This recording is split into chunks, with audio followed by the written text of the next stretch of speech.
What's going on, YouTube? It's the Ish9 here, aka the Gearhead, and I'm going to attempt a Dbrand skin install on the Google Pixel 5a.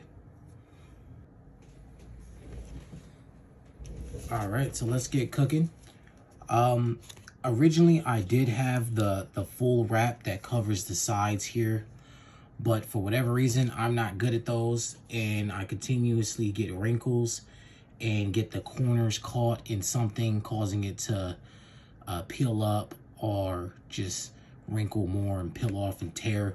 So I stopped grabbing those, and I'm just going to install the back plate, hoping that it doesn't get caught in anything and that I'm able to kind of keep a case on there without it ripping and tearing and gripping onto something else other than just the phone. I don't know if that's just a me thing or if that's something else that happens with everybody. So let's go ahead and get cooking on this install.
Alright, so final product looks good enough for me. Still a couple of wrinkles there on the edges, but I'm gonna smooth those out as I go along and not pop a case on.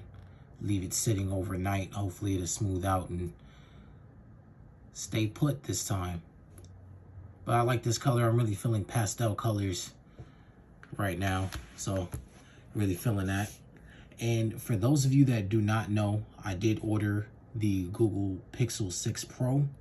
Very excited to get an upgrade from this device and just get a lot more power in my hands. If anybody saw my 2-month review, I'm kind of going on 3 months now with this device. I really have no issues with this thing. It pretty much does everything I want it to do. The only thing I can't really do with it is use it as a primary device for recording or for making YouTube videos. I kind of have to use one of my more bigger task managing devices for that. But as far as just using this thing as a regular phone, using it for whatever it is that I do in my daily tasks, just as far as watching videos, checking up on social media, reading. I do a whole lot of reading manga on my device. This thing pretty much does it all for me.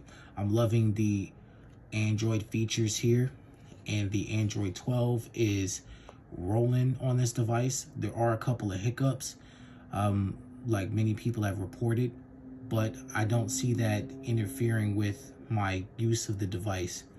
Having some scrolling issues in the YouTube application, YouTube Studio not really putting out some information. Sometimes it's having trouble loading, but as far as the usability of the device, everything is working perfectly fine.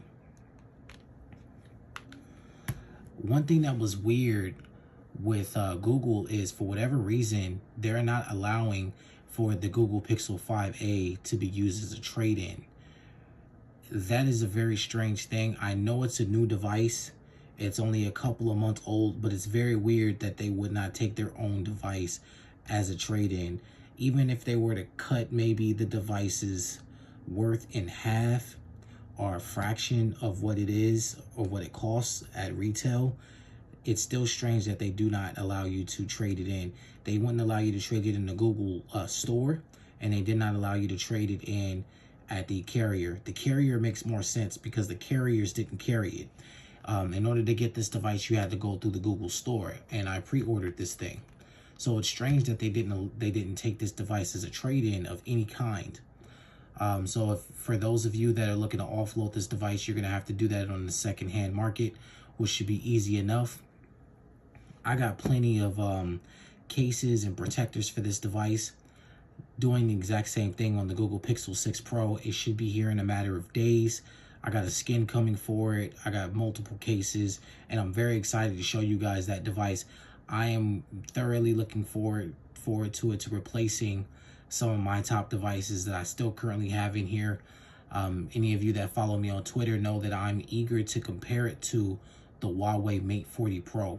The Huawei Mate 40 Pro to me is a very much so fully functional, at least in my view, a complete all-around device just for what it offers. The only thing that it doesn't have is the Google services, and of course there's workarounds for that, but it's time consuming and it's tedious to most people, and it's a pain to update those singular applications that you're trying to use from Google.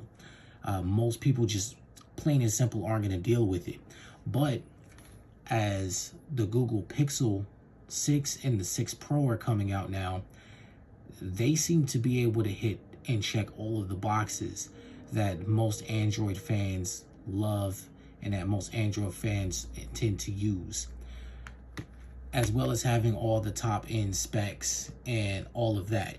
One thing that the Google Pixel 5a has taught me is that having the top end specs doesn't really mean much in terms of usability. You can have a mid-grade chipset, you can have not the highest resolution screen, maybe not the most premium of build materials, and still have a great experience.